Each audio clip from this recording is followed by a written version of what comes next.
Hello student, आपके अपने YouTube channel M के साहू सर मैथ क्लासेज में फिर से स्वागत है। आज के इस वीडियो के अंदर हम 12th बोर्ड पेपर का खंड number they and section D देखेंगे। क्वेश्चन नंबर 26 से लेकर के हम इसमें क्वेश्चन नंबर 30 तक के सॉल्यूशन देखेंगे।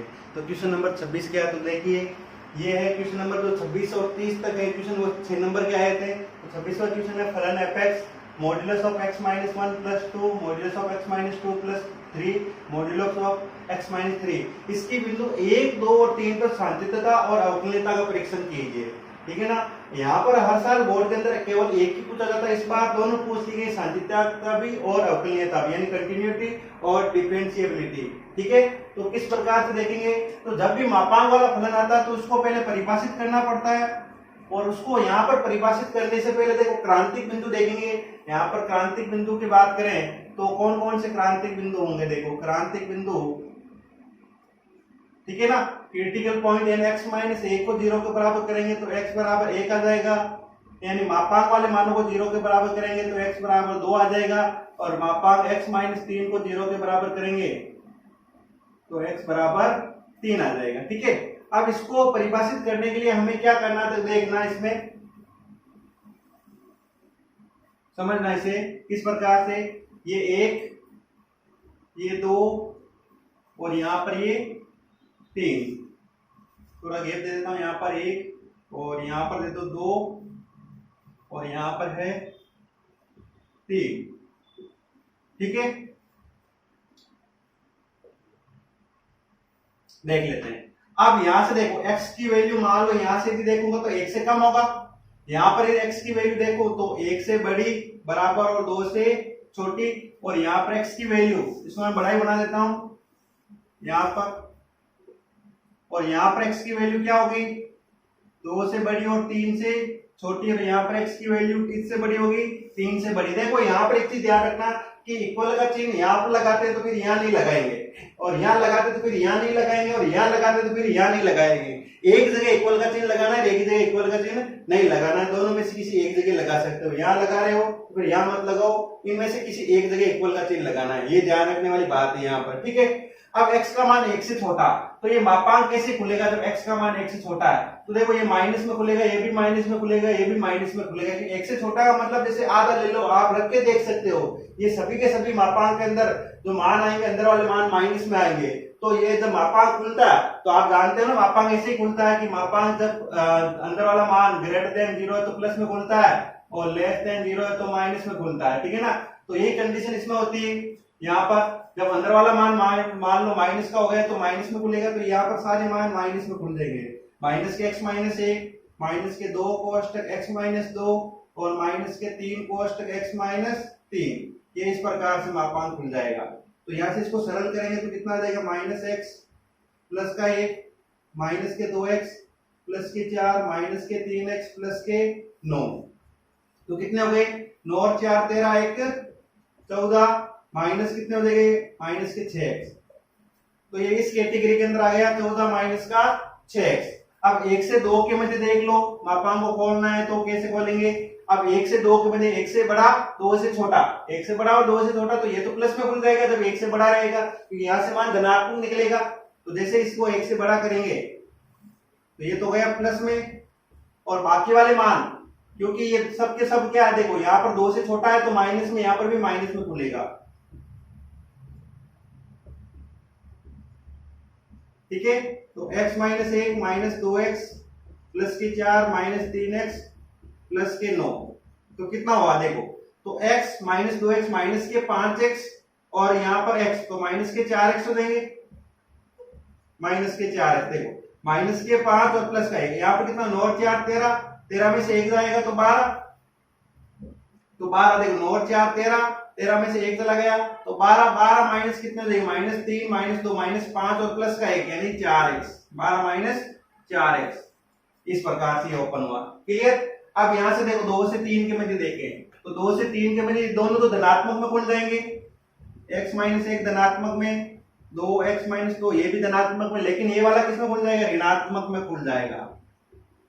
ठीक है, अब इसको सरल करते हैं, x minus 1 2x minus 4 minus 3x plus 9, तो कितना हो गया देखो, ये यहाँ पर 9, 9 में से 5 ले गए तो 4, देखो 9 प्लस के 4, 1 माइनस के 5, 9 माइनस 5 यानी 4, ये कितना हो जाएंगे, देखो यहाँ पर 2x और प्लस के 3x, ठीक है ना, तो ये कट जाएगा तो उत्तर कितना गया, ओनली 4, यानी 2 से 3 के बचे फलन कितना हो जाएगा, 4 आ जाएगा। अब 3 से बड़ा फलन क्या होगा, तो देखो 3 से बड़े फलन पर सभी के सभी मान किसमें खुल जाएंगे, x माइनस एक सब के सब प्लस में खुल जाएंगे, तो x minus 1, 2x minus 4, 3x minus 9, तो इस बार क्या हो जाएगा, देखो 6x माइनस के कितने हो जाएंगे, 14, तो देखो इसका उल्टा आ रहा है, 14 माइनस 6x और x माइनस 14, यानी ये वाला फलन वहां पर फलन, क्योंकि यहाँ पर सारे माइनस में खुले थे, वहां पर सारे प्लस में खुले हैं, तो ये हो गए फलन को हमने परिभाषित कर लिया। अब फलन बना क्या, तो इस प्रकार से जो फलन बना है वो बना है फलन fx बराबर, फलन को देखना, जो फलन का मान बना है, ठीक है, वो बना है fx बराबर 14 माइनस 6x, 12 माइनस 4x, 4 और 6x माइनस 14, ठीक है ना, 14 माइनस 6x इधर की तरफ लिख देता हूं मैं, फलन जो बना है वो है fx बराबर कितना, 14 माइनस 6x, ये कब बना है, जब x का मान 1 से कम था, देखो, ठीक है, और 12 माइनस 4x ये कब बना है, जब x का मान 1 से बड़ा और 2 से छोटा, यहाँ कंफ्यूज मत होना, वापिस बता देता हूं, यहाँ पर इक्वल लगा है तो यहाँ पर नहीं लगाना है, किसी एक जगह इक्वल का चिन्ह लगेगा, वहां पर 4 कब आया, जब x का मान 2 से बड़ा और 3 से छोटा, ठीक है, और यहाँ पर तो 6x माइनस 14 ये कब आया, जब x का मान क्या था, 3 से बड़ा था, x का मान किससे बड़ा था, 3 से बड़ा था, तो हमारे पास फलन इस प्रकार से परिभाषित हो चुका है। क्लियर, समझ में आया होगा कि फलन को हमने कैसे परिभाषित किया, तो फलन को ये परिभाषित करने का तरीका आ गया है। क्लियर है, अब इसको आगे सरल करते हैं, ठीक है, तो देखो मैं एक बार इसको मिटा देता हूं, फिर आगे सरल करते हैं। अकॉर्डिंग हमें सरल करना है, क्योंकि हमने फलन को पूरा परिभाषित कर लिया, फलन को हमने उनकी सीमाओं के हिसाब से तोड़ लिया, उनके क्रांतिक बिंदु के हिसाब से हमने ओपन कर लिया। x बराबर 1 पर सांतिकता की जांच, फिर इस पर अवकलनीयता की भी जांच करते हैं। तो सबसे पहले बिंदु x बराबर 1 पर इसकी जांच, सांतिकता परीक्षण, ठीक है, तो x बराबर 1 पर LHL और RHL और उस पर फलन का मान तीनों निकालना होगा हमें, उस पर फलन का मान भी निकालना है, उस पर LHL भी निकालना है, RHL भी निकालना है, ठीक है। तो सबसे पहले इन पर तीनों पर देख लेते हैं। देखो लेफ्ट हैंड लिमिट क्या होगी, हम जानते हैं limit s tends to 0 f a minus h, यही सूत्र होता है लेफ्ट हैंड लिमिट की जगह a माइनस h, a की जगह कितना है 1, तो 1 माइनस h हो जाएगा। लिमिट s टेंड्स टू 0 तो f 1 माइनस h, क्लियर, यहां पर लिमिट हो गई। ये तो सूत्र होता है लेफ्ट हैंड लिमिट निकालने का। अब देखिए limit s tends to 0 1 minus h, 1 से कम वाला फलन कौन सा, यही तो है, तो यहां पर मान लिख देंगे 14, 6 माइनस 6 कोष्टक 1 माइनस h, तो लिमिट s टेंड्स टू 0 तो 14 माइनस 6 और प्लस के हो जाएंगे 6। अब लास्ट में h बराबर 0 लिखा जाता है, तो LHL कितना आ जाएगा, देखो h बराबर 0 लिखेंगे तो 14 माइनस 6 कोष्टक 0, तो 14 माइनस 6 कितना हो जाएगा 8, तो LHL कितना आ गया, LHL हो गया हमारे पास 8 हो गया, ठीक है ना। ये x बराबर 1 पर सांतिकता परीक्षण कर रहे हैं, LHL निकाल लिया, इसी पर भी RHL निकाल लेते हैं। देखो RHL, ठीक है, x बराबर 1 पर निकालना है अभी तक, लिमिट s टेंड्स टू 0, यहां पर क्या हो जाएगा f a प्लस h हो जाएगा, ठीक है ना, f a प्लस h, और इधर की तरफ भी हम फलन का मान निकालेंगे, यहां पर x बराबर 1 पर f 1 निकालेंगे, ठीक है। तो यहां पर देखो लिमिट s टेंड्स टू 0, तो limit s tends to 0 f 1 plus h, ये राइट हैंड लिमिट निकालने का तरीका है, जिसमें a प्लस h यानी a की जगह कितना है 1 है। यहां पर देखें लिमिट s टेंड्स टू 0। अब ये क्या कहता है कि एक से बड़ा फलन कौन सा, देखो ये रहा, एक से बड़ा फलन यही है, ये एक से छोटा था जिसके लिए हमने ये फलन ले लिया, एक से बड़ा फलन तो ये फलन लेंगे, तो क्या हो जाएगा 12 माइनस 4 कोष्टक 1 प्लस एच, तो कितना हो जाएगा देखो limit H tends to 0, 12 minus 4 और माइनस के 4 एच। ठीक है, अब एच बराबर क्या लिखेंगे 0, लिमिट एच टेंस टू 0, यहाँ पर एच बराबर 0 लिखेंगे तो कितना हो जाएगा 12 माइनस 4, यहाँ पर तो ये 0 हो जाएगा, तो आरएचएल कितना आ गया प्राप्त हो गया हमें, आरएचएल भी हो गया 8। ठीक है, एलएचएल प्राप्त हो गया 8 और आरएचएल भी 8 प्राप्त हो गया। अब f1 पर मान निकाल लेते हैं, फलन का मान 1 पर क्या होगा x बराबर 1 पर, तो x बराबर 1 पर के लिए फलन हमने ये लिखा है। ठीक है, तो कितना हो जाएगा 12 माइनस 4 कोष्टक 1, तो f1 कितना हो जाएगा 12 माइनस 4 मतलब 8। तो यहां से क्या पता चला, यहां से हमें पता चला कि LHL बराबर RHL बराबर f1। तो यहां लिख देंगे अतः यहां x बराबर 1 पर left hand limit, right hand limit और f1 बराबर है। ठीक है ना, तो फलन क्या है x बराबर 1 पर क्या है संतत है। ठीक है, LHL बराबर RHL बराबर f1 आ रहा है, left hand limit, right hand limit और उस पर 1 पर मान बराबर है, तो लिख देंगे फलन x बराबर 1 पर सतत है। ठीक है ना, अतः फलन x बराबर 1 पर क्या हो गया सतत है। बस अतः फलन x बराबर 1 पर संतत है। ये हो गया संतत परीक्षण x बराबर 1 के लिए। और x बराबर 1 पर भी हमें अवकलनीयता परीक्षण निकालना है। कौन सा परीक्षण निकालना, अवकलनीयता। तो निकाल लेते हैं LHD और RHD। ठीक है, तो x बराबर 1 पर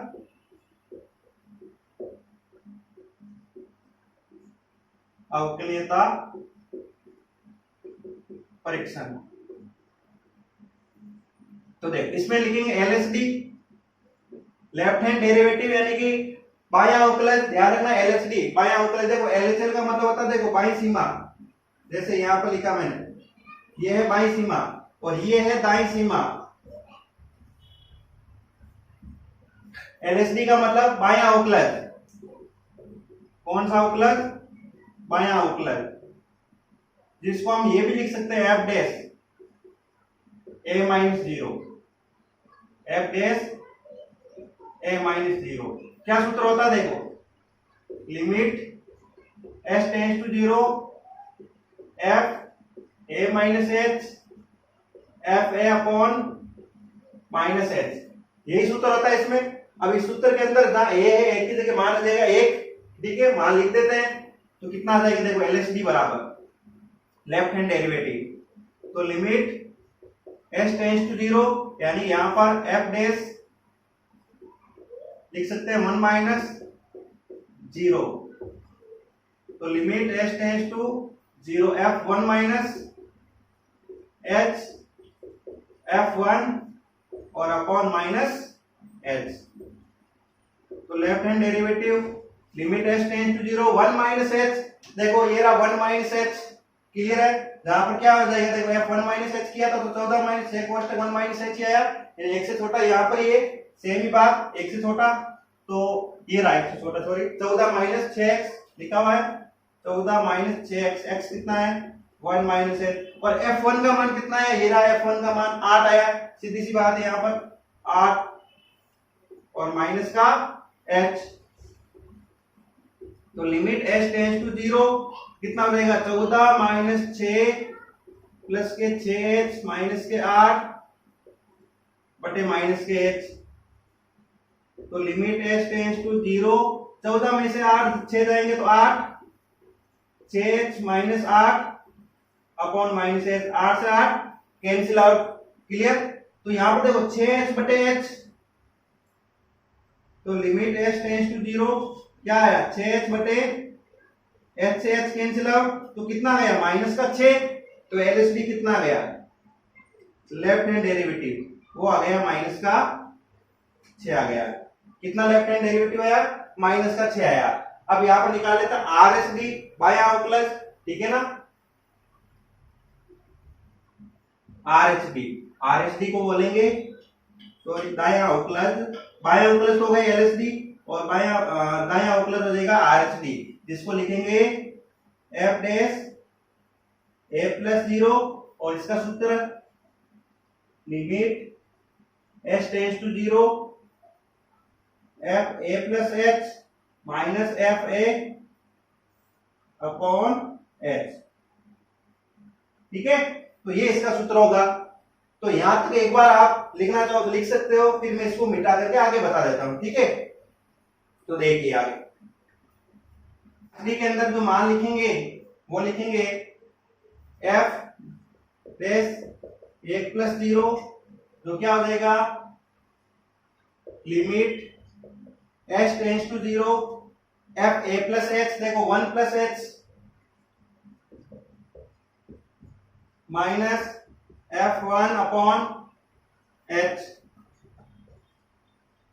तो limit s tends to 0 f1 plus h, यहां पर ये वाला फलन लिया जाएगा 12 कोष्टक 12 माइनस 4 1 प्लस h, f1 का मान 8 आया था बटे h।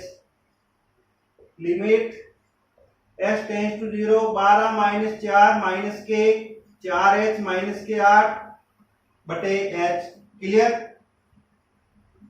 तो लिमिट s टेंस टू 0 12 में से 4 देंगे तो 8 से 8 कैंसिल आउट, देखो माइनस के 4h बटे h। क्लियर।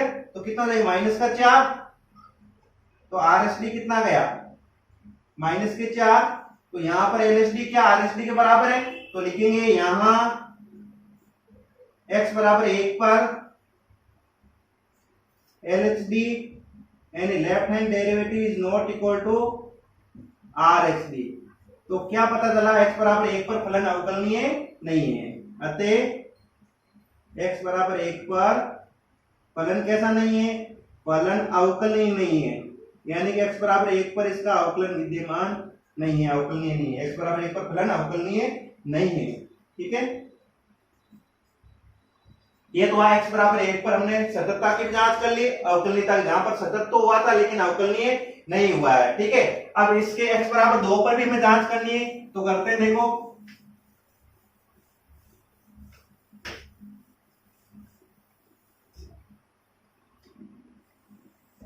यहां पर कर लेते हैं। ठीक है, ये फलन हमें दिया हुआ है पहले से ही, जो हमने सोल्व कर लिया था। अब देखो x बराबर 2 पर, x बराबर 2 पर किसकी जांच, सांतत्यता परीक्षण, सांतत्यता परीक्षण।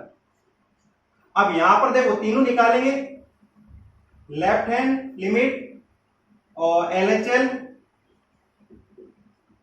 RHL और उस पर फलन का मान x बराबर 2 पर। ठीक है ना, इसी के अंतर्गत x बराबर 2 के अंतर्गत LHL left hand limit right hand limit और उस पर फलन का मान चेक कर लेते हैं। देखो तीनों के तीनों left hand limit limit s tends to 0, तो इस बार सीधा लिख दो, सूत्र तो हमें पता है ही है, a माइनस h होता है, तो इस बार क्या हो जाएगा f 2 माइनस h, जो हमने सूत्र पहले लिख दिया है यहां पर। Limit s tends to 0 limit f2 minus h, देखो 2 से कम यही फलन है, तो कितना हो जाएगा 12 माइनस 4 कोष्टक 2 माइनस h। तो limit s tends to 0 12 minus minus की 4 8 और प्लस के 4h। अब h बराबर क्या लिखेंगे 0 लिखेंगे यहां पर, तो h बराबर जैसे 0 लिखोगे तो 12 माइनस 8 4 गुना 0, तो लेफ्ट हैंड लिमिट कितनी आ जाएगी हमारे पास 4 प्राप्त हो जाएगी। लेफ्ट हैंड लिमिट कितनी आ गई x बराबर 2 पर 4 आ गई। ठीक है, अब x बराबर 2 पर RHL निकाल लेते हैं, right hand limit limit s tends to 0 f 2 plus h, 2 से बड़ा फलन ये रहा, सीधा सा उत्तर है हमारे पास, कितना है 4, तो RHL कितना गया RHL 4 आ गया। ठीक है, अब f2 पर मान कितना आएगा 2 रख लेते हैं, 2 ये रख, तो f2 पर कितना देगा मान, ठीक है ना, x बराबर 2 पर, x बराबर 2 पर फलन का मान, तो कितना हो जाएगा f2 इसका मान कितना है 4। ये देखो ये रहा, इक्वल का चिन्ह है ना, यहाँ पर इक्वल के चिन्ह पर कितना रहा 4 आ रहा है। तो अतः यहाँ पर लिखेंगे कि ये तीनों चीजें बराबर हो गई। अतः x बराबर 2 पर left hand limit, right hand limit और F2, ठीक है ना, ये सत्य है यानी बराबर है, ठीक है। तो x बराबर 2 पर LHL RHL बराबर F2 है, इसलिए फलन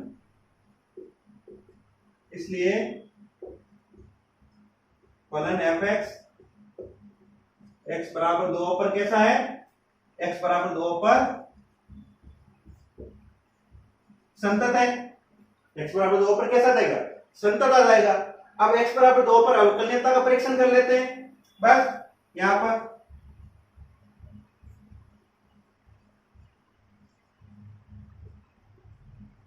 x बराबर 2 पर अवकलनीयता का परीक्षण, ठीक है। तो यहां पर LHD और RHD दोनों का दोनों निकालेंगे। x बराबर 2 पर LHD क्या होगा, RHD क्या होगा, तो लेफ्ट हैंड डेरिवेटिव। अब इसका हमने सूत्र तो लिख ही लिया है, तो लिखने की जरूरत नहीं है, वापस सूत्र फर्स्ट बार लिख लिया है। तो यहां पर सीधा ही बता देता हूं मैं, 2 - h F2 अपॉन -h, ये हो जाएगा LHD। क्लियर। और इधर की तरफ आप RHD भी निकालते चलो साथ ही साथ। RHD में क्या हो जाएगा, limit h tends to 0 2 + h - F2 upon h आ जाएगा। अब देखते हैं, सरल करते हैं इसका। तो यहां पर सीधे सीधे मान हमें पता, देखो 2 - h का ये रहा, हमने इसको सरल करके तो लिखा है, limit h tends to 0 F2 - h, ये रहा 12 - 4 और 2 - और F2 का मान 4/h। क्लियर। अब इसी को सरल करने से 12 - 8 + 4h आ जाएगा। तो 12 - 8 + k 4h - 4/h, ठीक है।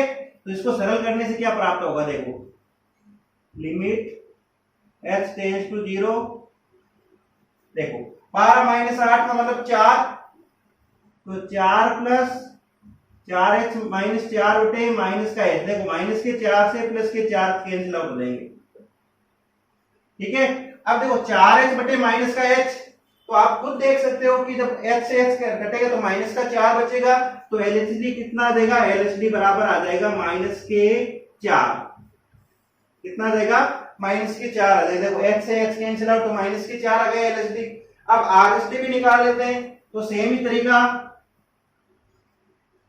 Limit h tends to 0 F2 + h, ये रहा 2 + h पर सीधा समान कितना है 4, और 2 पर 4/h, तो कितना हो गया, limit h tends to 0 0/h। अब जब कोई निश्चित संख्या ऊपर आ जाती है अंश के अंदर, तो उसका मान कितना आता है, 0 ही आता है। तो RHD कितना आ गया, बराबर 0 आ गया। LHD बराबर -4 और RHD x बराबर 2 पर कितना गया, 0 हो गया। अतः फलन LHD is not equal to RHD, तो x बराबर 2 पर अवकलनीय नहीं है। तो क्या लिखेंगे यहां पर कि यहां LHD is not equal to RHD, तो फलन x बराबर 2 पर अवकलनीय नहीं है, अवकलनीय नहीं है, ठीक है ना। LHD is not equal to RHD, तो फलन x बराबर 2 पर क्या था, अवकलनीय नहीं आया। क्लियर है। तो एक बार इसको भी समझ के लिख सकते हो, ठीक है। फिर आगे करते हैं x बराबर 3 पर। बराबर 3 पर सांतत्यता परीक्षण,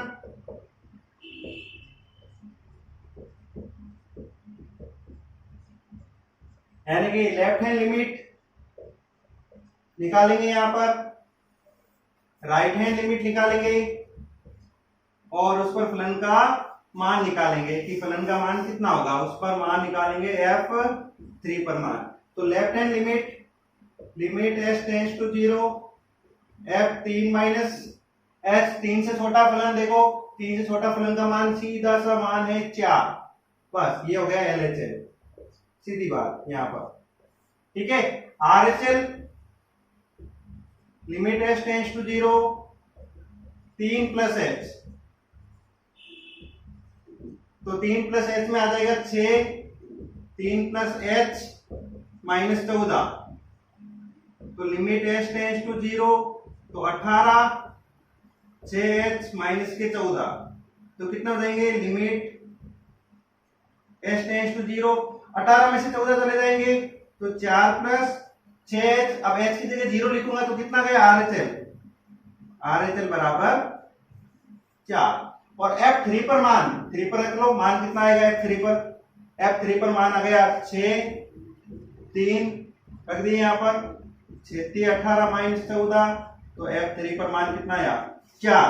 तो यहां पर देखने पर पता क्या चल रहा है कि LHL बराबर RHL बराबर F3, ठीक है। तो यहां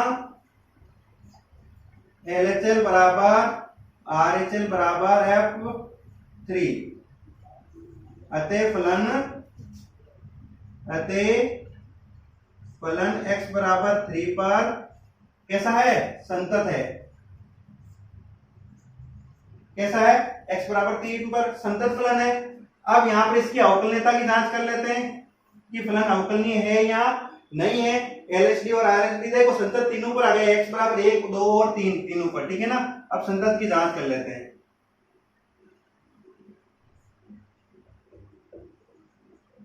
x बराबर 3 पर अवकलनीयता परीक्षण, तो LHD निकालेंगे और RHD निकालेंगे, तो limit h tends to 0, 3 minus h, F3 upon minus का h, ये तो गया LHD। इसी के साथ RHD भी बता देता हूं मैं, limit h tends to 0, 3 plus h, F3 upon h हो जाएगा, ये RHD हो जाएगा। क्लियर है, देखें इसको मैं इधर की तरफ थोड़ा सा बता देता हूं, इधर। अब देखें, अब 3 माइनस h, तो वही बात है, 3 माइनस h पर मान आ ही रहा था 4, तो लिमिट h टेंड्स टू 0, 4, 3 पर मान कितना आ रहा था, इस पर भी 4 ही आ रहा है, देखो, ठीक है। तो 0 बटे माइनस h बराबर 0, तो निश्चित संख्या अंश के अंदर आ चुकी है यहां पर, तो LHD कितना आया, बराबर 0, और डाउट ही नहीं है यहां पर। क्लियर है ना, देखो 3 माइनस h का मान भी 4 और F3 पर भी मान कितना आ रखा है, 4 आ रखा है, ठीक है। अब RHD समझ लेते हैं, देखो limit h tends to 0, 3 plus h पर RHD कितना है, देखो 6 कोष्टक ये लिखा हुआ है, 3 प्लस h माइनस 14, और यहां पर कितना था, F3 पर मान 4 ही है, बटे कितना हो जाएगा, बटे h हो जाएगा। अब देखो इसको सरल किया था, कितना आया था, इसको सरल करने से 4 प्लस का 6h, इसको तो सरल किया, कितना आया, 4 प्लस 6h आ गया, इसको लिखेंगे ये टोटल मान, चलो पूरा ही लिखवा देता हूं,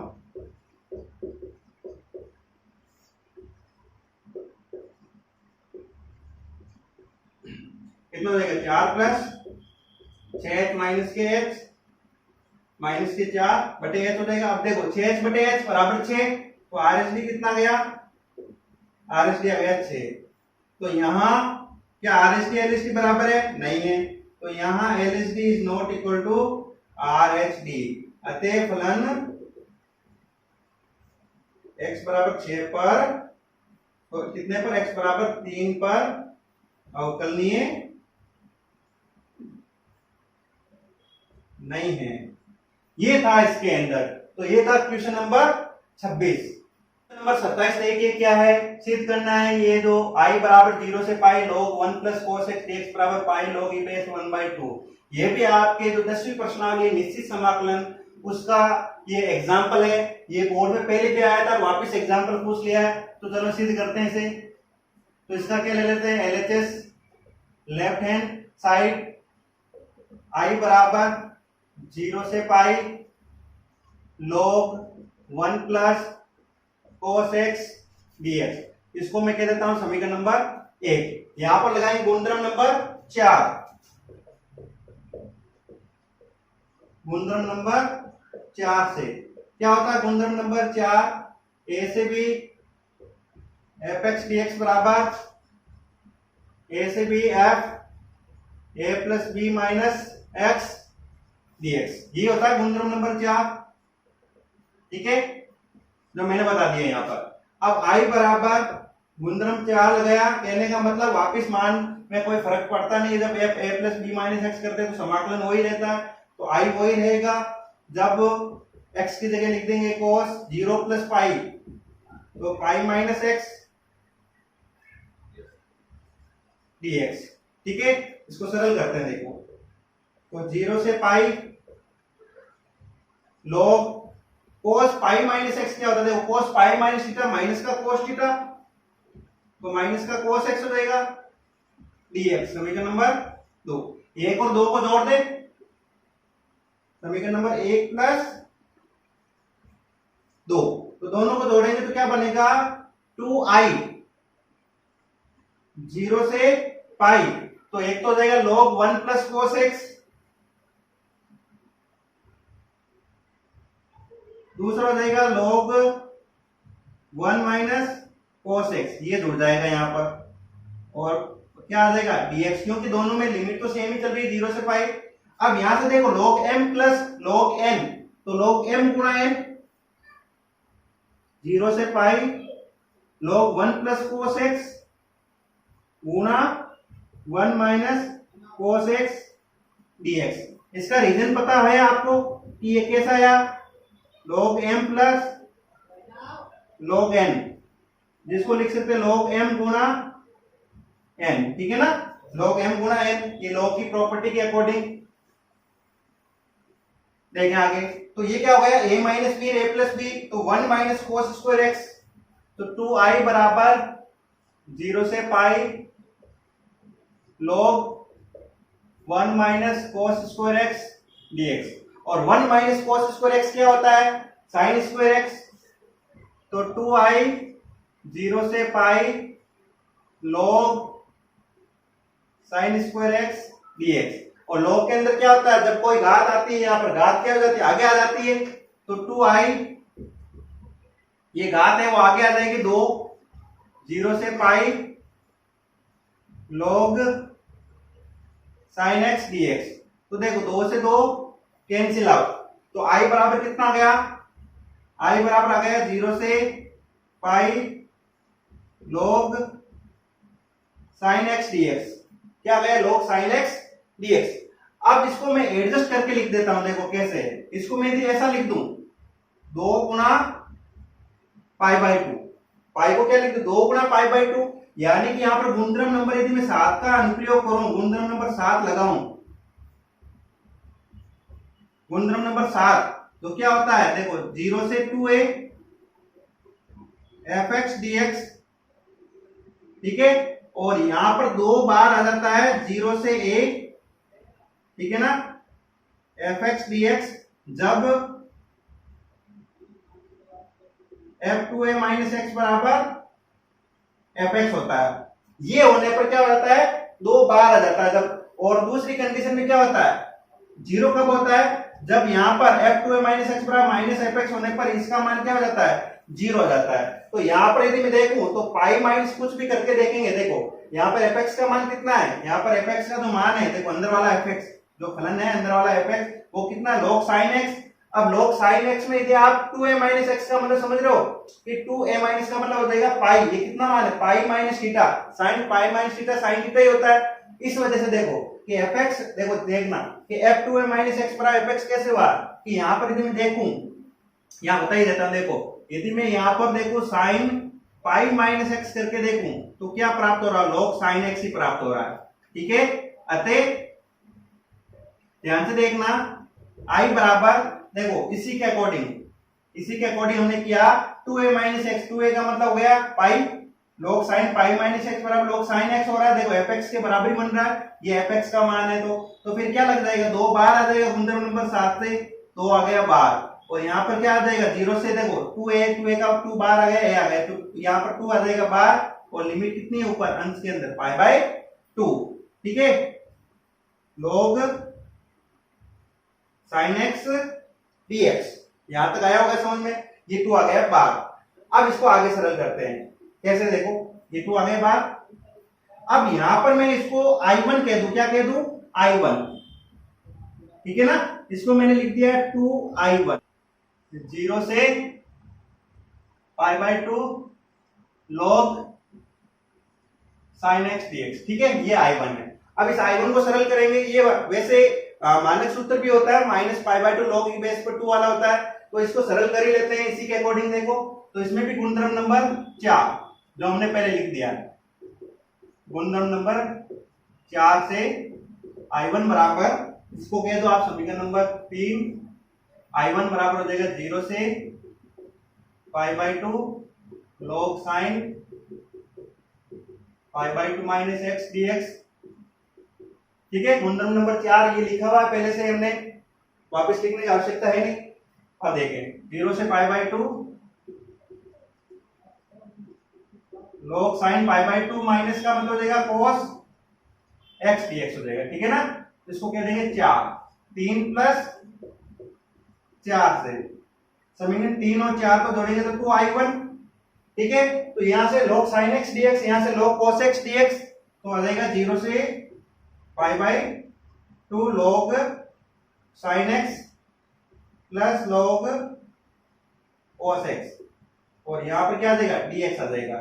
तो 2I1 0 से पाई बाय 2 log, देखो m plus n, log m plus log n, ये भी हमने लिखा log m plus log n बराबर log m गुणा n। Same process sin x गुणा cos x dx हो जाएगा। ठीक है ना, अब देखो इसके अंश में हर में 2 से गुणा 2 से भाग देंगे, तो यहां से यदि 2 से गुणा करेंगे तो sin 2x बन जाएगा। देखो तो 2I1 बराबर 0 से पाई बाय 2 log, जब इसे 2 से गुणा करेंगे और 2 से भाग देंगे। ठीक है ना, तो 2I1 बराबर ये हो गया 0 से pi by 2 log 2 sin x cos x बटे 2। तो 2I1 बराबर 0 से pi by 2 log sin 2x, देखो 2 sin x cos x क्या हो जाएगा sin 2x बटे 2 हो जाएगा। तो 2I1 बराबर 0 से pi by 2 log m minus log n, ये फॉर्मूला ये हम लगा देंगे, log m बटे n का log m minus log n आ जाएगा। ठीक है, तो एक बार यहां तक तो लिख लो, फिर इधर वाला मैं मिटा देता हूं।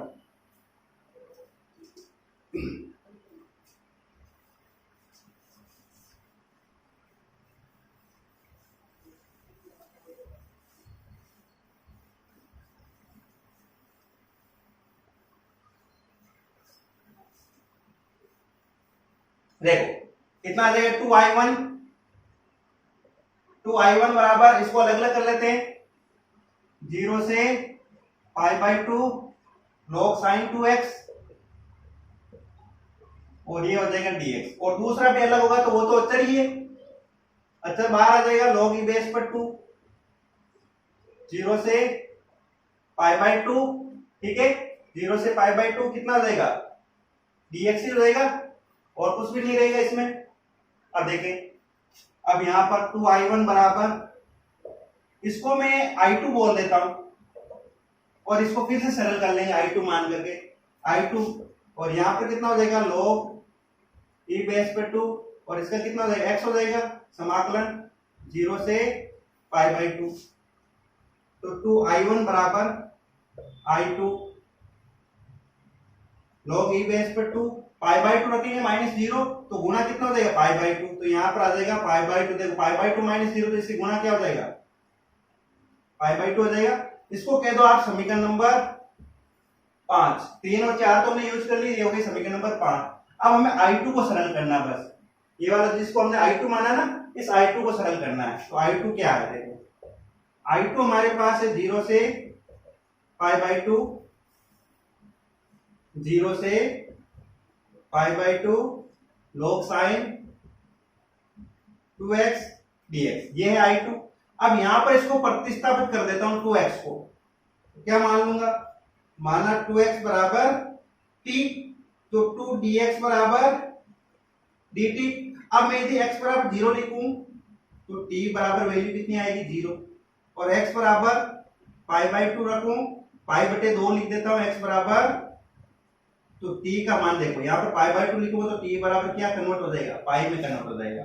तो I2 क्या आ गया फिर, तो I2 हमारे पास आ गया 0 से पाई log sin t dt। Clear है, देखो, और यहां पर कितना हो जाएगा, dx बराबर कितना है 1/2 हो जाएगा। देखो dx बराबर 1/2, देख लो कि यहां पर dx कितना आ जाएगा 1/2 dt, तो 1/2 ये हो गया dt, 1/2 dt वो log sin t dt हो गया। ठीक है, इसको सरल करते हैं आगे, इसको भी मैं मिटा देता हूं इधर वाला।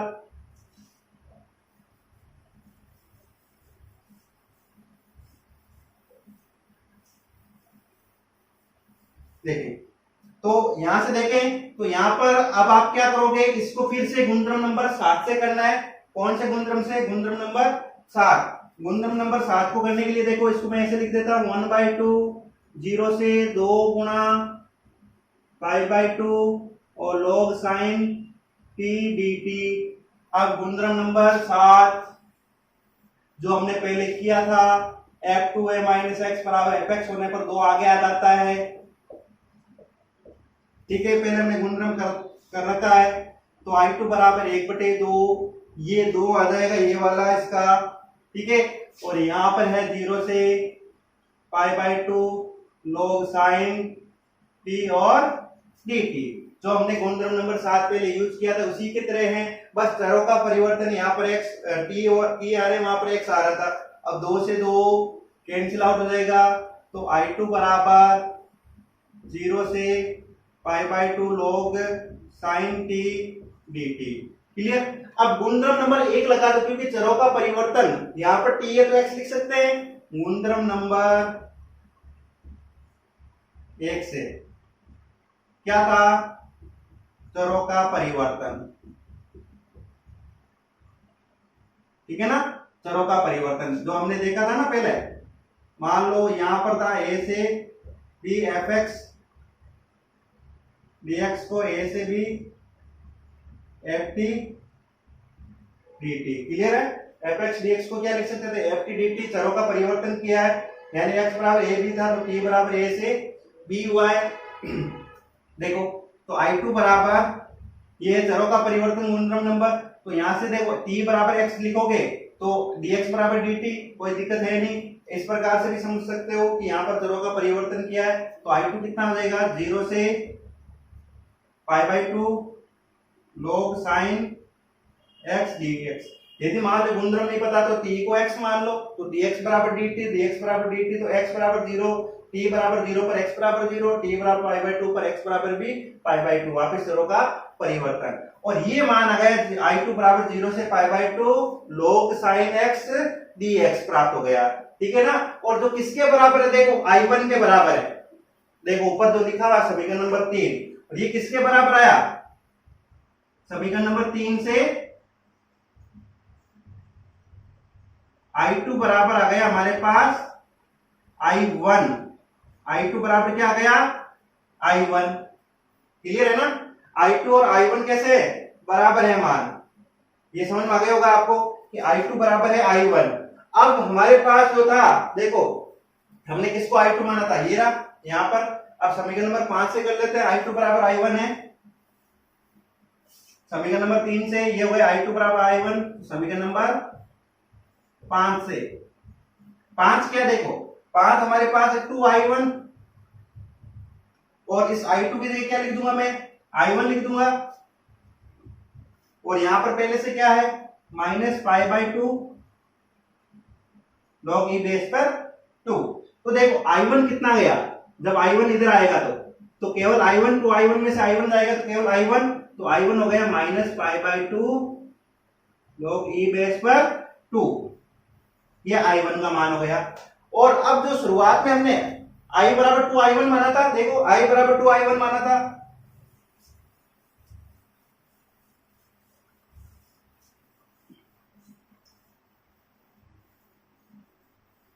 देखें, हमने माना था ना i बराबर 2i1, ठीक है। तो i बराबर 2i1 में मान में i1 का मान लिखने पर,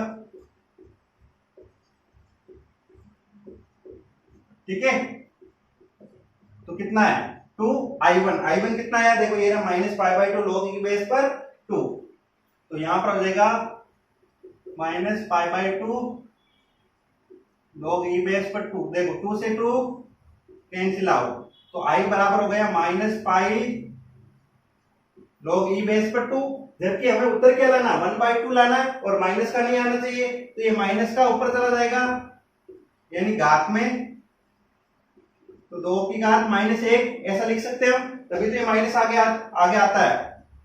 तो i बराबर पाई log ई बेस पर 2 की पावर -1 का मतलब 1/2, जो हमारा सिद्ध हो चुका है, क्या है RHS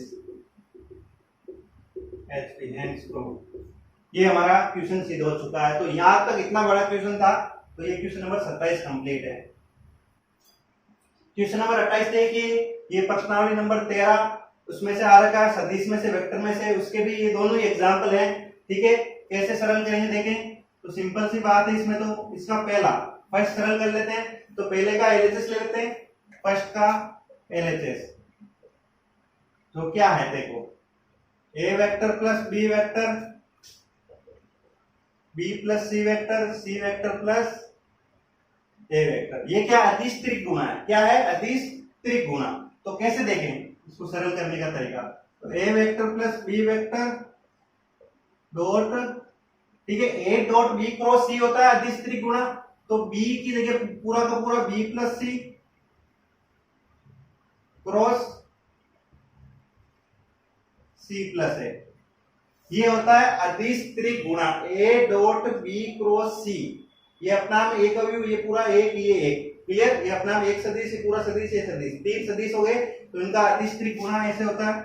अब इसको सरल कर लेते हैं, ए वेक्टर प्लस बी वेक्टर, ठीक है, तो बी प्लस सी, तो प्रत्येक को गुणा करूंगा मैं, तो बी वेक्टर को देखो, इसमें कौन सा नियम लगा दें, बंटनता नियम, बंटनता नियम में क्या होगा देखो, पूरा पूरा इस पूरे के साथ, ये पूरा इस पूरे के साथ कर लेते हैं, तो ठीक है ना, तो बंटनता नियम के अकॉर्डिंग, तो क्रॉस सी, तो b vector cross c vector plus B vector cross a vector, ठीक है ना, देखो b को c के साथ, b को a के साथ, इसी प्रकार c को c के साथ और c को a के साथ करवा देते हैं, ठीक है ना, बंटनता नियम के अनुसार, ठीक है, सदिशों का बंटनता नियम ये होता है, जहां पर c क्रॉस c क्या हो जाएगा, इसकी वैल्यू 0 हो जाएगी,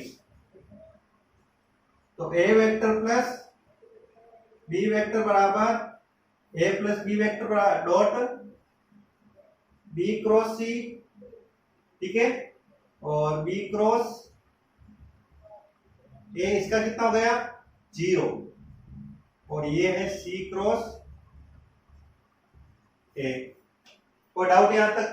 अब देखें a प्लस बी वेक्टर ये प्रत्येक के साथ आएगा, ठीक है ना, a vector plus B vector ये प्रत्येक है, इसके साथ भी, इसके साथ भी और इसके साथ भी आएगा, ठीक है, तो देख लेते हैं इसमें a vector plus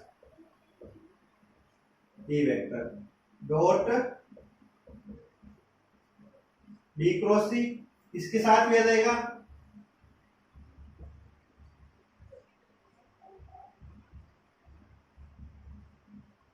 dot B cross ए, ठीक है, और ये इसके साथ भी आ जाएगा, देखो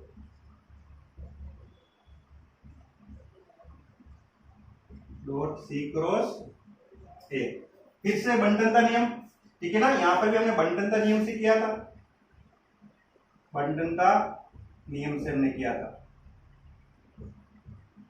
और यहां पर भी बंटनता नियम, ठीक है, तो देखो कैसे a प्लस बी वेक्टर, इसके एक वेक्टर इसके साथ गुणा होगा, देखो एक तो a वेक्टर इसके साथ चला जाएगा, a डॉट देखो b vector cross c vector, ठीक है, a vector dot b cross c plus ये प्लस का चिन्ह, पहले a को इसके साथ, अब b को इसके साथ, b vector dot B cross सी। तो ये वाला कंप्लीट हो चुका। अब इसका देखें, ए डॉट बी क्रॉस ए और B dot B cross A. ये सेकंड वाले का बंटन का नियम देख लिया हमने, ठीक है ना, ये सेकंड का हो गया इसके अकॉर्डिंग। अब थर्ड का देख लेते हैं,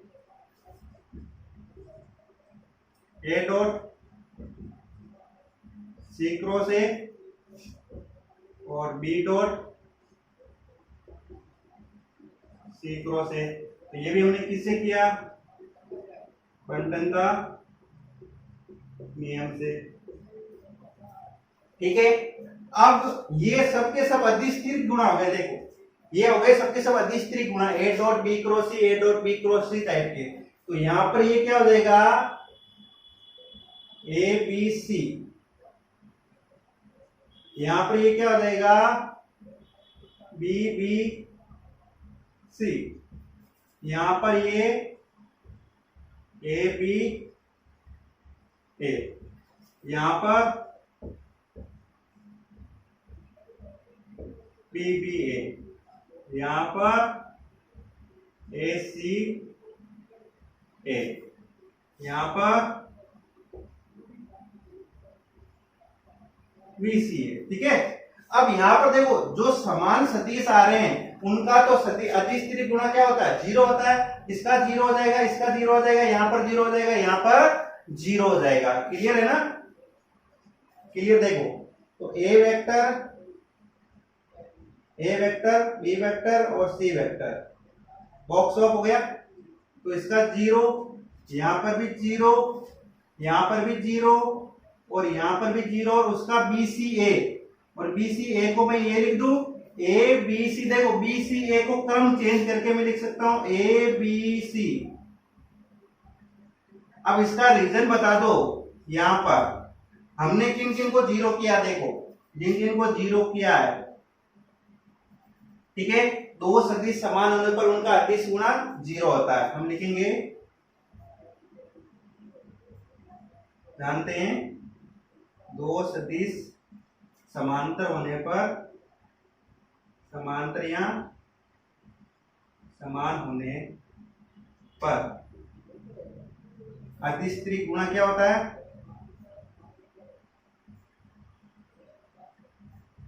बराबर जीरो होता है। हम जानते हैं दो सदिश समांतर होने पर उनका अधिस्त्री गुणा जीरो होता है, ठीक है। ये तो एक तो रीजन ये हो गया, दो सदिश समांतर होने पर उनका अधिस्त्री गुणा जीरो।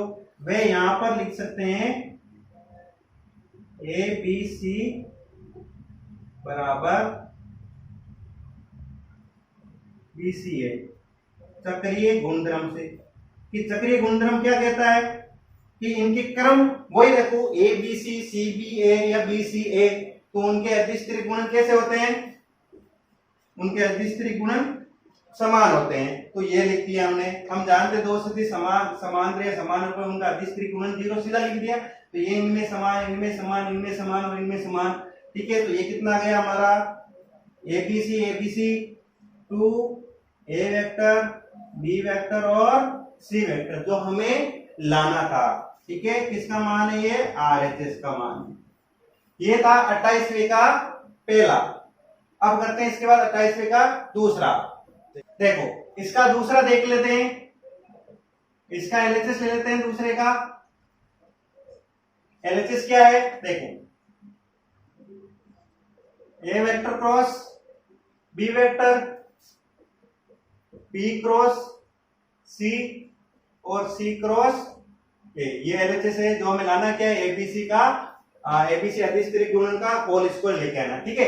तो इसको कैसे करेंगे, देखो इसको लिखने का तरीका, अधिस्त्री गुणन है तो A cross B dot B cross C cross है। क्लियर है। अब यहां पर क्या हुआ, ये कॉम्प्लिकेटेड हो जाएगा बहुत सारे, तो इनको किसी एक वाले को क्या मान लिए, पी डी कुछ भी मान लो। तो बी क्रॉस सी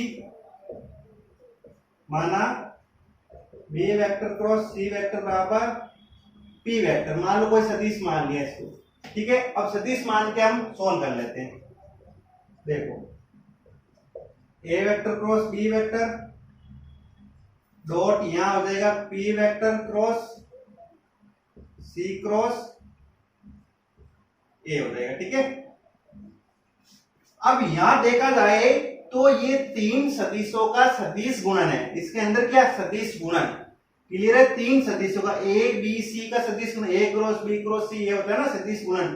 ठीक है, जिसमें ये बार वाला होता है, देखो इसको हम बाह्य, इसको निकटवर्ती,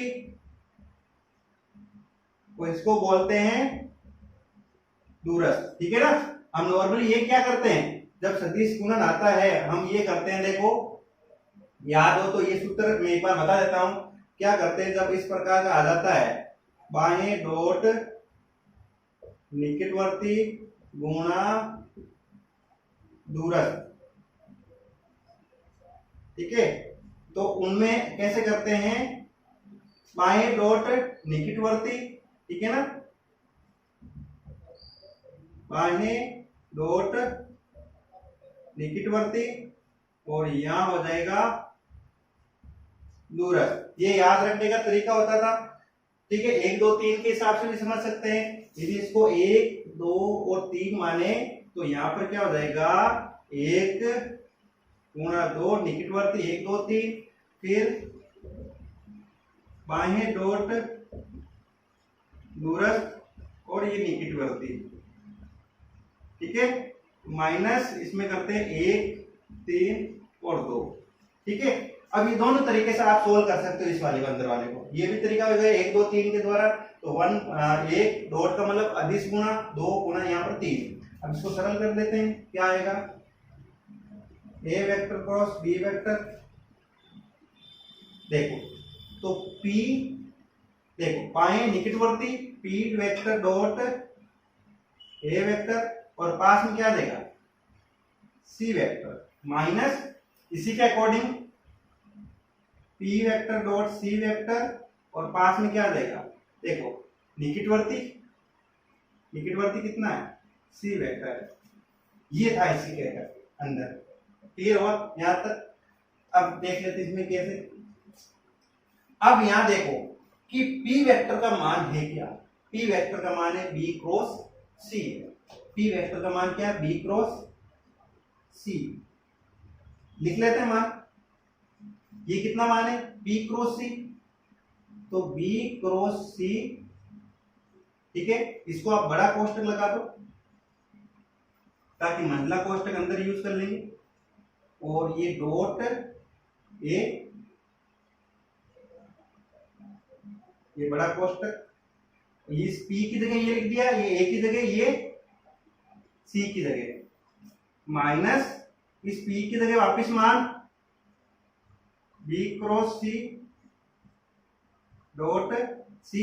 यहां पर देखना एक बार हमने क्या लिखा था, ये A लिखना था, A वेक्टर था। ठीक है ना, यहां पर क्या आ जाएगा A वेक्टर, ये हो गया।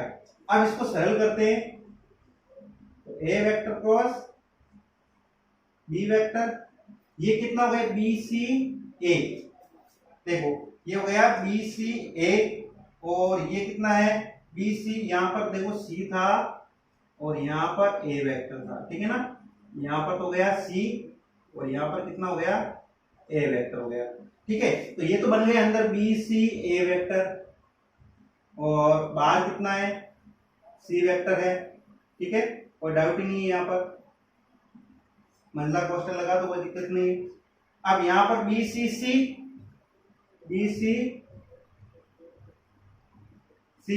और यहां पर हो जाएगा A वेक्टर। ठीक है, ये मान हो गया। समझ में आ रहा है कि ये BC, देखो BC, ये डॉट A, ये C वेक्टर, ये BC, ये C, ये A वेक्टर, तो यहां पर BCA और यहां पर बन जाएगा BCC। इसका मान कितना हो जाएगा 0। तो A vector cross B vector, तो यहां पर तो है BCA, ये अदिश गुणा, और यहां कितना हो गया 0 हो गया। क्लियर है, 0 गुणा A वेक्टर। कारण हम जानते हैं कि समांतर या समान सदिश होने पर उसका अदिश गुणन कैसा होता है 0 होता है। ठीक है ना, ये हमने संकेत में दर्शा दिया। अब यहां से ये तो जीरो हो गया, बस इससे ही गुना होगा,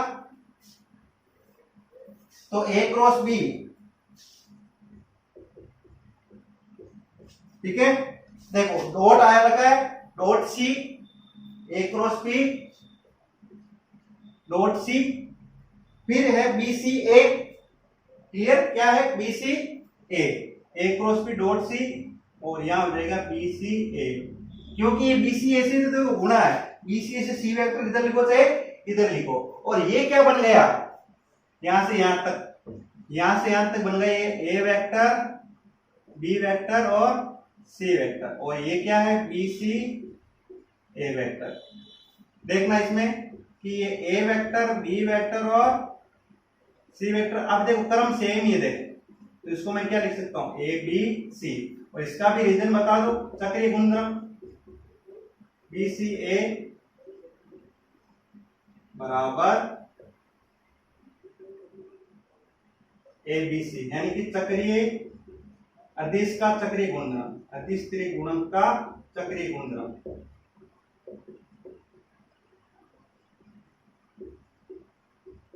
चक्रीय गुणधर्म, ठीक है। तो ये कितना आ गया देखो, A vector, b vector, C vector का होल स्क्वायर, ठीक है, जो क्या बन गए आर एच एस। तो ये था क्वेश्चन नंबर 28 के टोटल सॉल्यूशन पहले और दूसरे का। आगे करते हैं क्वेश्चन नंबर 29। देखिए क्या है, निम्नलिखित रेखाओं के मध्य न्यूनतम दूरी, ये दो रेखाओं के मध्य भी न्यूनतम दूरी, दूसरे क्वेश्चन में सदिश रूप में दे रखा इन रेखाओं के मध्य भी न्यूनतम दूरी। तो ये वाली जो रेखाएं देखी जाए तो ये विषमतलीय रेखाएं हैं, ठीक है। यदि इनके मानक रूप लिखा जाए, इस समीकरण का मानक रूप यानी कौन सा सदिश रूप यदि मैं लिखूं,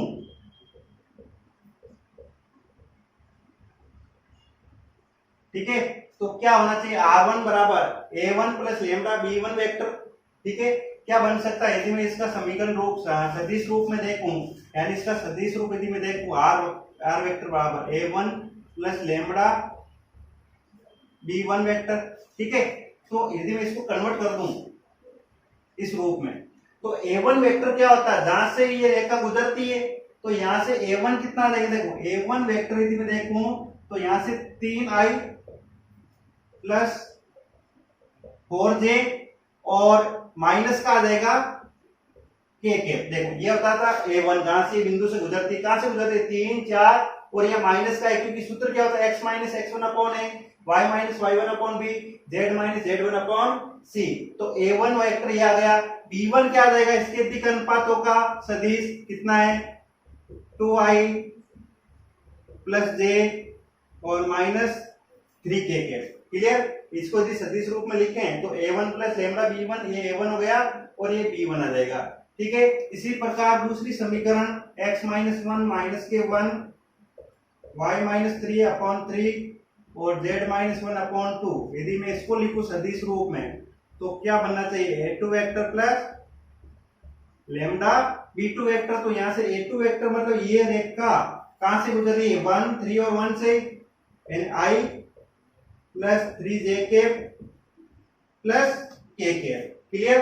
और यहां पर b2 वेक्टर कितना आ जाएगा, b2 वेक्टर आ जाएगा, देखो b2 यहां पर आ जाएगा minus i plus 3j plus 2k, clear बात है। अब जो सूत्र होता है आपको पता है, न्यूनतम दूरी विषमतलीय रेखा के मध्य a2 minus a1 dot b1 cross b2 बटे b1 क्रॉस b2 का परिमाण। तो पहले हम वो वाले मान निकाल लेते हैं, a2 माइनस a1 वेक्टर कितना आएगा, देखो a2 vector minus a1 vector, ये a2 और माइनस a1 ये रहा 3i 4j और माइनस k, तो कितना आ जाएगा a2 vector minus a1 vector. देखो i माइनस 3i माइनस के 2i, 3j minus 4j minus के j, ठीक है। k और ये प्लस का k हो जाएगा, प्लस का 2k हो जाएगा। तो ये बन गया a2 माइनस a1 वेक्टर। अब क्या निकालना है, b1 cross b2, b1 cross b2 निकाल लेते हैं। तो b1 vector cross B2 vector कैसे निकलेगा, I J और K। देखो B1 का मान कितना है 2 1 -3 और B2 का मान कितना है -1 3 और 2, ये होगा मान। इसको सरल करते हैं, देखो I, अब I के सापेक्ष देखो उपसारणिक 2 और प्लस के 9 हो जाएंगे। यहाँ पर देखो 2 1 गुना 2 2 और माइनस माइनस प्लस हो जाएगा इस चिन्ह की वजह से, तो 9 यहाँ पर, और माइनस का जे के सूत्र के अकॉर्डिंग।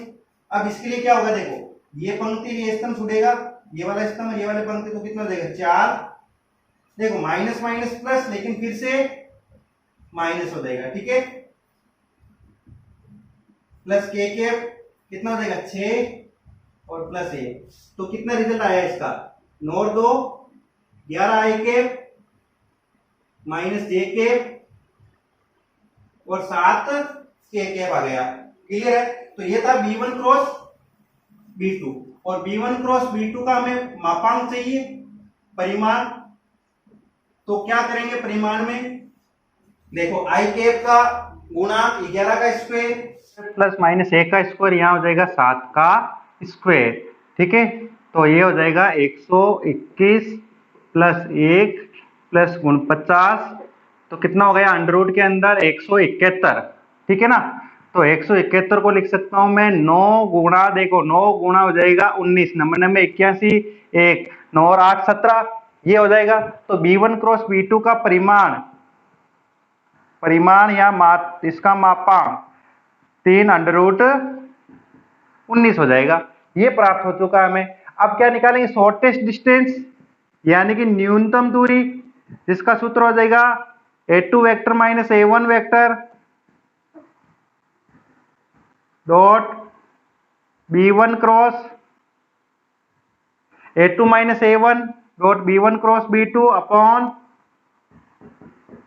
B1 क्रॉस B2 का मापांक और ये टोटल मान, ठीक है ना। ये टोटल मापांक, ये टोटल का मापांक क्यों किया, क्योंकि मान कैसा आना चाहिए, धनात्मक आना चाहिए। तो A2 माइनस A1 कितना है, A2 माइनस A1 यहां पर हमने लिखा है कितना, माइनस के 2i minus J plus 2k cap dot 2i minus J plus के 2k कैप, और B1 क्रॉस B2 कितना है 11i माइनस जे कैप प्लस 7 के कैप, ठीक है। और मापांक कितना है यहाँ 3 अंडर रूट 21। देखो ये A2 माइनस A1, ये B1 क्रॉस B2, ये B1 क्रॉस B2 का परिमाण है, लिख दिया। अब देखो अदिश गुणा है तो I को I से गुणा करते हैं, तो I को I से माइनस के 2 गुणा 11 तो माइनस के 22, देखो J गुणा J माइनस 1 प्लस का 1 प्लस के 14 कितने, फिर हो जाएंगे 3 अंडर रूट 19 बटे में, ये हो गए मान। और यहां पर सरल करेंगे तो कितना, माइनस के 22 और प्लस के 15, 3 अंडर रूट 21। तो एस डी बराबर शॉर्टेस्ट डिस्टेंस, ठीक है, कितना है माइनस के 7 बटे 3 अंडर रूट 21।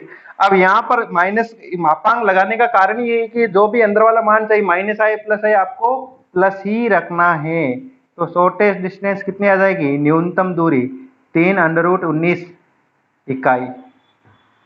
ये इसका सॉल्यूशन हो गया फर्स्ट का, ठीक है। अब करते हैं सेकंड, देखिए इसका आंसर नंबर सेकंड। यदि वहां पर देखा जाए तो A1 वेक्टर जो बन रहा है वो है I plus 2J minus 4K के, और A2 वेक्टर जो बन रहा है यानी इसके लिए जो B वेक्टर बन रहा है वो क्या बन रहा है 2I 3J प्लस 6K के, ठीक है ना। और A2 वेक्टर कितना है 3I 3J माइनस 5K के। अब देखो इसके लिए जो समान, ये देखो ये दोनों कैसे हैं, समान है, B1 और B2 समान है, यानी ये B वेक्टर दोनों के लिए कैसा है, B वेक्टर दोनों के लिए कॉमन है, फर्स्ट के लिए भी सेकंड के लिए भी। यानी B1 वेक्टर और B2 वेक्टर यदि देखा जाए ये दोनों कैसे हैं, समान है, दोनों कैसे हैं, समान है, यानी कि b1 वेक्टर b2 वेक्टर बराबर है, तो मान लो ये b सदिश के बराबर है ना। तो ये दो सदिश जब समान है या समांतर होते हैं तो समांतर वाले रेखाओं के मध्य होता है, ये समांतर रेखाएं, कैसी रेखाएं, ये रेखाएं हैं समांतर। क्लियर है ना, रेखाएं होगी समांतर, जिसके लिए सूत्र ही अलग हो जाता है, b cross a2 minus a1 बटे b वेक्टर का परिमाण, ये सूत्र होता है उस समय। ठीक है, तो यहां पर फिर से a2 माइनस a1 निकाल लेते हैं, क्या आएगा, a2 माइनस a1 वेक्टर, तो 3i plus 3j minus 5k cap a2 minus a1 i cap 2j cap minus 4k cap, कितना आ जाएगा, 3 में से 2 तो 2i cap, 3j minus 2j plus का j कैप माइनस 5 और ये प्लस के हो जाएंगे 4 तो माइनस का k कैप हो जाएगा। तो ये क्या बन जाएगा, a2 vector minus a1 vector. फिर उस सूत्र में निकाला क्या जाता है, b क्रॉस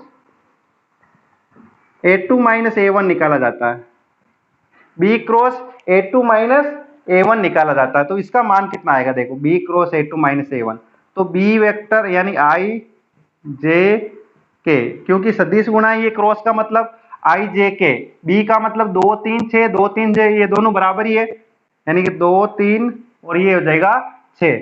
ठीक है ना, a2 माइनस a1 कितना है, 2 1 और माइनस का 1 है। ठीक है, तो b cross a2 minus a1 तो i कैप, अब ये वाली पंक्ति स्तंभ छोड़ेंगे तो माइनस के 3 और ये माइनस के 6, माइनस का j कैप, ये कितना है, माइनस के 2, यहाँ पर ध्यान रखना ये 2 है, 2 गुना 6 माइनस के 12 प्लस k कैप, देखो k कैप कितना हो जाएगा, 2 2 गुना 1 और 2 गुना 3 6 हो जाएगा। ठीक है, कोई डाउट नहीं है यहाँ तक तो।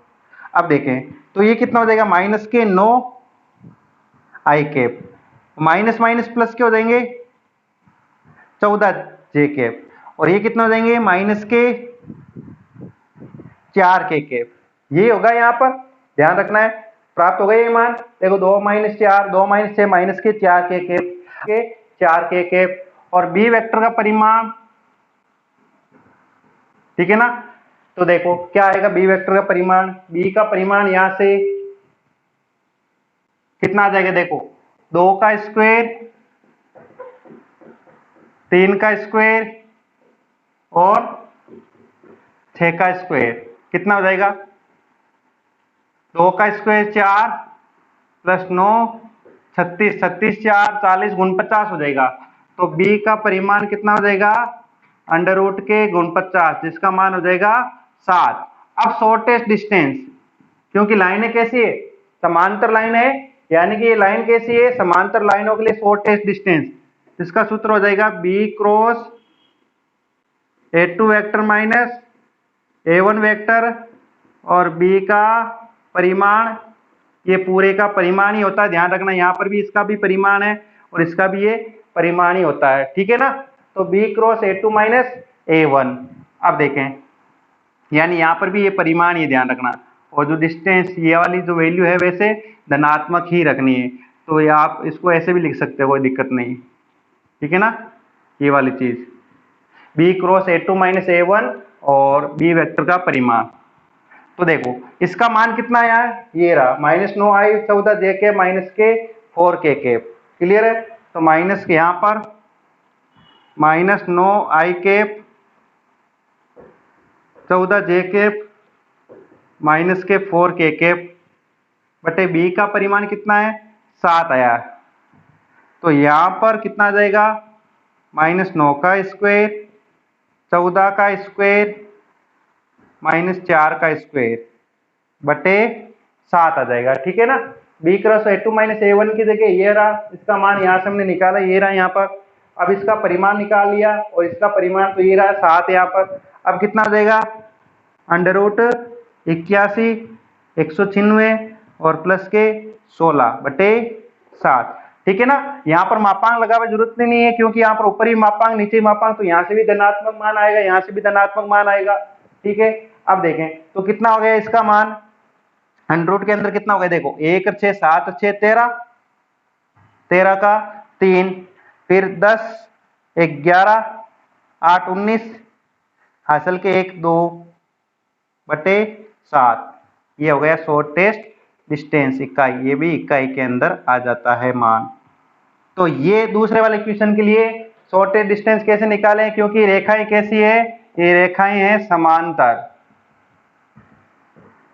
रेखाएं समांतर हैं, इसलिए इसका सूत्र ये होता है b cross a2 minus a1 बटे b का मापांक। इस प्रकार इसका सॉल्यूशन है। ठीक है, ये प्रायिकता का क्वेश्चन है और ये क्वेश्चन भी एग्जाम्पल की तरह दिया है, बस आंकड़े चेंज कर दिए थे। वहां पर एग्जाम्पल में 6 था और किसी 5 में से मान लो 4 में से 3 बार सत्य बोलता है और वहां पर 6 दे रखा था, बस इसमें 1 दे दिया है। जो एग्जाम्पल है उसी की तरह है और बेस प्रमेय का क्वेश्चन है जो हर साल आता है, इस साल भी इन्होंने दिया है। तो करते हैं इसको सरल, बहुत ही अच्छा क्वेश्चन है। देखो, एक व्यक्ति के बारे में ज्ञात है कि वह 5 में से 3 बार सत्य बोलता है, वह एक पासे को उछालता है और वह बतलाता है कि उस पर आने वाली संख्या 1 है। इसकी प्रायिकता ज्ञात कीजिए कि पासे पर आने वाली संख्या वास्तव में 1 है।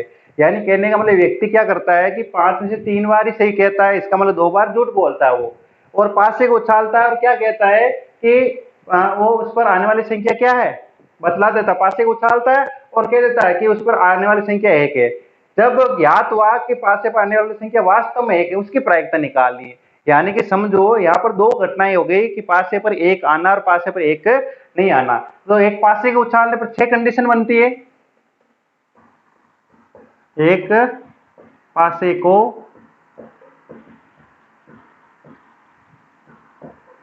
उछालने पर, ठीक है ना, उसका प्रतिशत समष्टि क्या बनता है, 1 2 3 4 5 और 6। 2 घटनाएं मान लेते हैं इवन घटना। इवन घटना क्या मान लेते हैं कि पासे पर अंक 6 आया, जो हमने ये घटना ज्ञात करनी ना लास्ट में जाकर के, क्योंकि घटना ये घटित हो चुकी है, क्योंकि वो उस पर आने से पहले ही कह देता है कि आने वाली संख्या कितनी है, 6, आने वाली संख्या 1 है। हमें निकालनी है प्रायिकता जब वास्तव में 1 आया था। तो इवन घटना मान लेते हैं पासे पर एक संख्या 1 आना, पासे पर संख्या, ठीक है, वास्तव में 1 आना।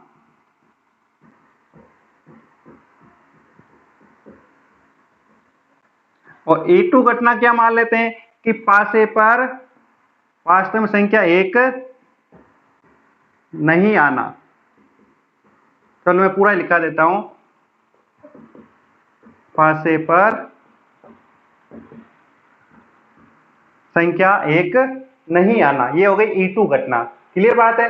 अब घटना कौन सी पहले वो कर देता है, वो बता ही देता है कि पासे पर आने वाली संख्या 1 है, यानी रिपोर्ट क्या कह देता है, उसकी रिपोर्ट ये है कि 1 आएगा। ठीक है, तो उसको घटना में ले लेता हूं A। ठीक है, तो उसकी रिपोर्ट क्या है कि पासे को उछालने पर वो बताता है कि उस पर आने वाली संख्या 1 है, यानी वो रिपोर्ट कर देता है, रिपोर्ट अर्थात पासे पर आने वाली संख्या, ठीक है, आने वाली संख्या 1 है या 1 है, ये रिपोर्ट बताता है। रिपोर्ट अर्थात पासे पर आने वाली संख्या क्या है, A, ये वो बतला देता है, पासे पर आने वाली संख्या 1 है, ये बतला देता है, बतलाता है। ठीक है, तो ये वाली चीज हो गई। अब वो क्या करता, देखो इवन पासे पर आने वाली संख्या वास्तव में 1 है, तो इसकी प्रायिकता कितनी हो जाएगी, देखो P1। तो आपको देख सकते हो एक बार आ रहा है, तो इसकी प्रायिकता हो गई 1/6। और 1 नहीं आना, तो देखो 1 नहीं आने का मतलब इसके अलावा 5 कंडीशन है, या 1 में से 1/6 घटा दो तो कितनी हो जाएगी, 5/6 इसकी प्रायिकता हो जाएगी। सीधी सी बात है। देखो इन दोनों प्रायिकता का योग 1 हो रहा है, इसका मतलब ये क्या है, अपवर्जी घटनाएं हो रही है। E1 और E2 कैसी घटनाएं, अपवर्जी घटनाएं, तभी उनको E1 E2 माना जाता है। और एक क्या है, उसकी रिपोर्ट क्या है कि पासे पर आने वाली संख्या 1 है, बतलाता है, उसकी रिपोर्ट है। रिपोर्ट का वो लोग पहले ही कह देता है कि ये चीज होने वाली है। ठीक है, अब उस पर रिपोर्ट, उसकी रिपोर्ट पर 2 रास्ते हैं रिपोर्ट पर आने के लिए, यानी कि पासे पर आने वाली संख्या यदि 1 है तो 2 रास्ते से एक उसकी रिपोर्ट आ सकती है। ठीक है ना, यानी कि A का मतलब हो गया रिपोर्ट में क्या है, पासे पर 1 आना। तो E1 के द्वारा और E2 के द्वारा दोनों रास्तों से आएगा। अब देखो E1 के द्वारा इसकी प्रायिकता कितनी है, P E1, जो है 1/6।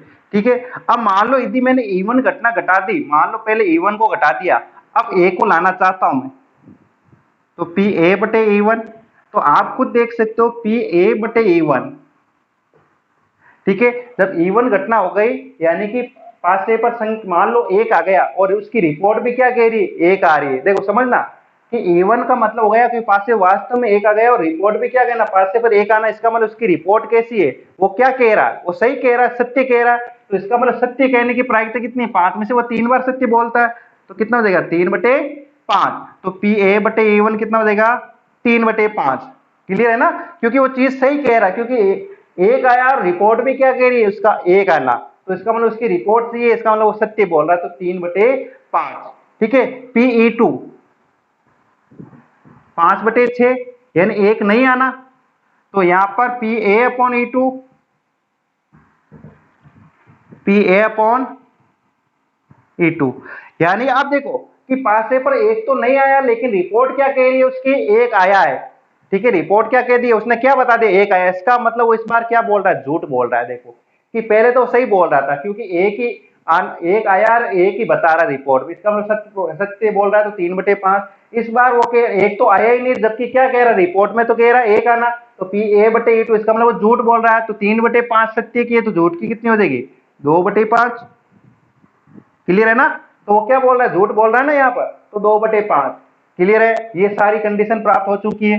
अब हमें निकालना क्या है कि प्रायिकता निकाली कि पासे पर आने वाली संख्या वास्तव में एक है। ठीक है ना, देखो लास्ट में कब, जब ये वाली घटना हो चुकी है, उसने जब पहले बता ही दिया कि भाई कि एक आएगा, और अब निकालने के पास से वास्तव में एक ही आया, यानी E1/A निकालना हमें, E1/A ज्ञात करना है।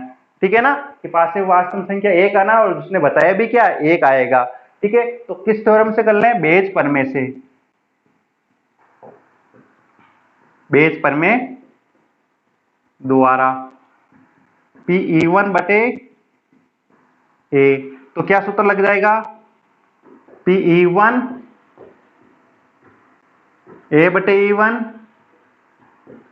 Pe1/A/E1, E2 Pa/E2। ठीक है, बस सारे मान लिख दो और ये मान यहां से प्राप्त हो जाते। देखो यहां से सिंपल सा इसलिए होता है कि यहाँ पर मान गलत नहीं लिखे जाते, आसानी से प्राप्त हो जाते, सारे के सारे मान लाइन टू लाइन में है। ठीक है ना, तो ये हो गया 1/6 और इसका कितना हो जाएगा 3/5। क्लियर, देखो अब दूसरा हो जाएगा 5 यहाँ पर नीचे भी सेम ही आएगा, A/E1 और A/E1, ये तो सेम ही। ठीक है, फिर E2 ये रहा 5/6 और फिर 2/5।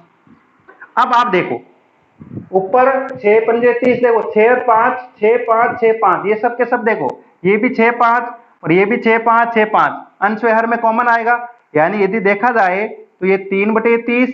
ठीक है ना, इनका एलसीएम ही देखा जाए तो 30 एलसीएम आएगा, तो 3 प्लस कितना देगा 5 दूनी 10, 30 से 30 कैंसिल आउट, तो Pe1/A कितना आ जाएगा, Pe1/A, तो ऊपर तो आ गया 3 और नीचे कितना है 3 + 10 13, यानी पासे पर वास्तव में संख्या एक आएगी जब उसने पहले ही कह दिया एक आया है, तो Pe1/A बराबर Pe1/A का मान 3/13। तो ये भी क्वेश्चन नंबर 6 नंबर का था, प्रायिकता बेज प्रमेय से भी आया है।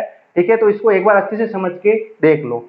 तो आज के इस वीडियो के अंदर हमने क्वेश्चन नंबर 26 से लेकर के क्वेश्चन नंबर 30, ठीक है ना, 5 क्वेश्चन जो बड़े थे 6 नंबर वाले, वो सोल्व कर लिए हैं। और हमारा पेपर है जो कंप्लीट हो चुका है 12th आरबीएससी बोर्ड का। पेपर के बारे में मैंने विश्लेषण पहले ही बता दिया था कि पेपर थोड़ा सा लेंथी था, सामान्य स्तर से थोड़ा ऊंचा स्तर था, उसमें बहुत सारे क्वेश्चन ऐसे थे जो छोटे क्वेश्चन थे, जो बड़े बड़े दे रखे थे, 6 नंबर के बराबर दे रखे थे, ब्लूप्रिंट के आधार पर भी थोड़ा सा डिफरेंट था। ठीक है, तो ये था पेपर का एनालिसिस। तो यदि आपको मेरा वीडियो पसंद आया है तो इसे लाइक कीजिए, ज़्यादा से ज़्यादा शेयर कीजिए और चैनल को जरूर सब्सक्राइब कीजिए, बेल आइकन जरूर दबाएं ताकि मेरे नए वीडियोज़ के नोटिफिकेशन आपको मिल सके। Thank you so much.